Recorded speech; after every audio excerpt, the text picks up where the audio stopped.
மூச்சை பிடித்து வைத்துக் கொள்ளுங்கள். மீத்தேன் எடுக்கும் முறையை முழுமையாக பார்க்கலாம். மீத்தேனுக்கான துளைகளை 6000 அடிகளுக்கும் கீழாக இடுவார்கள். பின்னர் அங்கிருந்து பக்கவாட்டில் பல்லாயிரம் மீட்டர்களுக்கு துளைத்தெடுப்பார்கள். ஓர் ஆழ் துளையிலிருந்து பல திசைகளிலும் பக்கவாட்டு துளைகளை இடுவார்கள். பின்னர் அந்த துளைகள் வழியாக வேதிப்பொருட்களை மிக அதிக அழுத்தத்தில் செலுத்தி ஆழத்தில் இருக்கும் பாறைகளை வெடிக்கச் செய்து அங்கு சிக்கியிருக்கும் மீத்தேனை விடுவிப்பார்கள். விடுவிக்கப்பட்ட மீத்தேன் இவர்கள் அனுப்பும் ரசாயன நீரோடு கலக்கப்பட்டு பின் வெளியில் எடுக்கப்படும். வெளியில் எடுக்கப்பட்ட பின்னர் மீத்தேன் எரிவாயு மட்டும் பிரித்தெடுக்கப்படும். ஒரு மீத்தேன் கிணறு அமையும் பகுதியை 5 to 7 நாட்களுக்குள்ளாக சுத்தம் செய்து 50 to 100 நாட்களுக்குள்ளாக முழுமையாக துளையிட்டு விடுவார்கள். ஆழ் துளையிலிருந்து மீத்தேனை எடுக்கும் முறையை ஒரு முறை பார்த்தாலே போதும், நம் மனமெல்லாம் பதறிப்போகும். இந்தியா என்பது ஒரு விவசாய நாடு. விவசாயம் இந்தியாவின் முதுகெலும்புன்னு சொன்னா இந்தியாவின் முதுகெலும்பை முறிக்கின்ற வேலை, தமிழகத்தின் முதுகெலும்பை முறிக்கின்ற வேலை இப்ப நடந்துட்டு இருக்கு. ஒரு கிணற்றுக்கு மீத்தேன் எடுக்க ஓர் ஆண்டிற்கு 400 லாரிகள் மணலும் 400 டேங்கர் லாரிகள் அளவிற்கு நீரும் தேவை. அதாவது 100 வீடுகள் முழுமையாக கட்டுவதற்கான கட்டுமான பொருட்களை கொண்டு ஒரு முறை மீத்தேன் உறிஞ்சப்படுகிறது.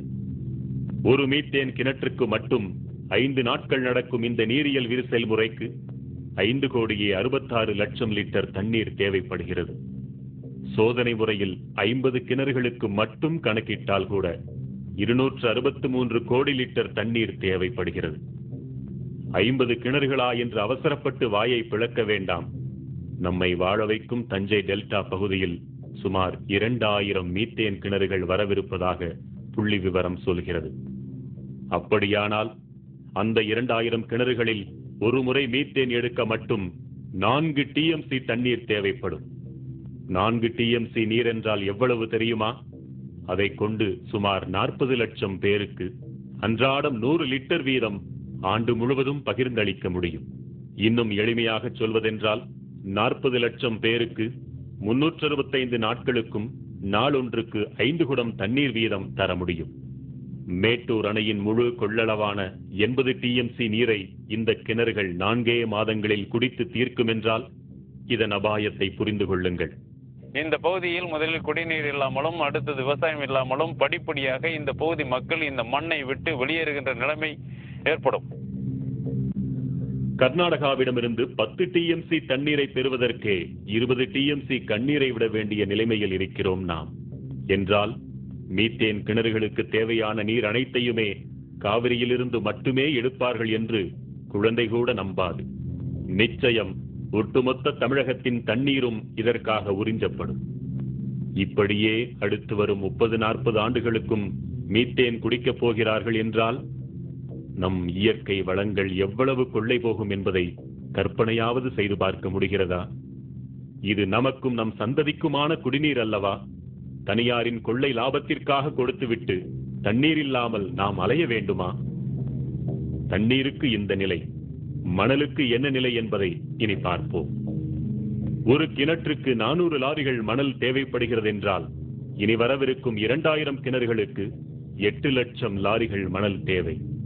அதாவது 80,000 வீடுகள் கட்ட தேவைப்படும் மணலை விழுங்கப் போகின்றன இந்த மீத்தேன் கிணறுகள். இதே போன்று 40 வருடங்களுக்கு மணலும் தண்ணீரும் விழுங்கப்பட்டுக் கொண்டிருந்தால் நம் தலைமுறைகள் என்னவாகும்? இந்த மணலையும் தண்ணீரையும் கொள்ளிடம் காவிரி மட்டுமல்லாமல் தமிழகத்தின் இதர ஆறுகளில் இருந்தும் நிச்சயம் எடுப்பார்கள். ஏற்கனவே மணலை தின்று தீர்த்த மட்டும் போதாதென்று இப்படி அடிவரை சுரண்டும் அதிபயங்கர திட்டம் வேறா? கொள்ளையடிப்பதற்காக எவ்வளவோ சிந்திக்கிறார்கள், அதை தடுப்பதற்காக கொஞ்சமாவது சிந்திக்க வேண்டாமா? மீத்தேனை எடுக்க மணலும் தண்ணீரும் மட்டுமல்ல, 635 வகையான நச்சுத்தன்மை வாய்ந்த வேதிப்பொருட்களும் பயன்படுத்தப்படுகின்றன.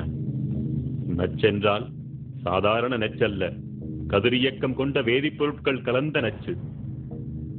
இத்தகைய நச்சு வேதிப்பொருட்கள் தான் அடுத்த 30-40 ஆண்டுகளுக்கு நம் தாய் மடி போன்ற தஞ்சை நிலத்திற்குள் செலுத்தப்படும். நினைத்து பாருங்கள், இது மட்டும் நிகழ்ந்தால் நம் நிலம் என்னவாகும்? நம் இனம் என்னவாகும்? ஆறு அமிலமாகும், மண் மலடாகும், பிறகு வாழ்க்கை ஏது நமக்கெல்லாம்? சொல்வதெல்லாம் கனவல்ல. இந்த உலகம் ஏற்கனவே கண்டதைத்தான் பாருங்கள் என்கிறோம். வேற எந்த ஏரியாலையும் 1 கிலோமீட்டர் ஒரு கிராமங்கிறத பார்க்க முடியாது. ஓல்டு தஞ்சாவூர் டிஸ்ட்ரிக்ட், தஞ்சாவூர், திருவாரூர், நாகப்பட்டினம் எடுத்த தஞ்சாவூர் டெல்டாவில் மட்டும்தான் இவ்வளோ டென்ஸ் பாப்புலேஷன் இருக்கிறது தமிழ்நாட்டில். இந்த டென்ஸ் பாப்புலேஷனோட வாழ்வாதாரம், வாழ்க்கை எல்லாத்தையும் கெடுத்துட்டு ஒரு டெவலப்மெண்ட் வந்ததுன்னா அது எந்த அளவுக்கு கரெக்டுங்கிறதுல யாராலையும் முடிவு சொல்ல முடியாத ஒரு விஷயம். இந்த பகுதியில் தான் பல்லுயிர் பெருக்கம் நிலவுகிறது. இந்த பகுதியில் தான் கோவில்கள் போன்ற பழங்கால சின்னங்கள் எல்லாம், நாகரிக சின்னங்கள் எல்லாம் இருக்கின்றன. இந்த பகுதியில் தான் மும்மதங்களின் புனித தலங்கள் எல்லாம் இருக்கின்றன. மீத்தேன் கிணற்று குழாய்களில் ஏற்படும் உடைப்புகள் மற்றும் பழுதுகள் காரணமாக மீத்தேன் கலந்த நீர் நிலத்தடி நீரோடு கலக்கிறது. கலந்த நீர் கசிவுகளாக நிலத்திற்குள் ஊடுருவி நீர் ஆதாரங்கள் வழியாக வெளிப்படுகிறது. குடிநீர் குழாய்கள் வழியாகவும் விவசாய பாசன குழாய்கள் வழியாகவும் வெளியேறுகிறது. எரியும் தன்மை கொண்ட இத்தகைய மீத்தேன் கலந்த நீர் வெளியேறினால் என்னவாகும்? மீத்தேன் கழிவு கலந்த நீர் நெருப்பு பட்டவுடன் பற்றி எறிந்தது.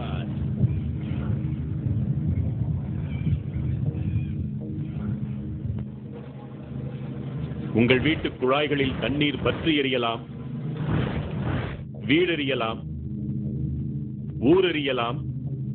ஏரி, குளங்கள், ஆறுகள் அனைத்தும் தீ பற்றி எறியலாம். காவிரி டெல்டா தீக்காடாகலாம். வாழ வழியில்லாமல் யாவும் மீத்தேன் குடித்து சாகலாம். சற்றேனும் விழித்துக் கொண்டாலோ இத்தனையையும் தடுக்கலாம். மீத்தேன் எடுத்தது போக இக்கிணறுகள் வேதிப்பொருட்களோடு கலந்த மணலையும் நீரையும் கழிவுகளாக தருமல்லவா? பேராபத்தை விளைவிக்கக்கூடிய அந்த நச்சுக் கழிவுகளை என்ன செய்ய வேண்டும், என்ன செய்வார்கள்? இக்கழிவுகள் அனைத்தும் குட்டைகளில் தான் தேக்கி வைக்கப்பட வேண்டும். அதுவும் பூமிக்குள் கசிந்து விடாதபடி குட்டைகளின் அடிப்பகுதியிலும் பக்கவாட்டிலும் சிமெண்டால் பூசி தண்ணீர் ஊடுருவாத தார்பாலின் கொண்டும் பாதுகாக்கப்பட வேண்டும் என்பது விதி. ஆனால் இந்த விதிப்படியெல்லாம் இக்கழிவு நீரை உலகில் இதுவரை எங்குமே பாதுகாக்க முடிந்ததில்லை. எப்படியாவது நச்சு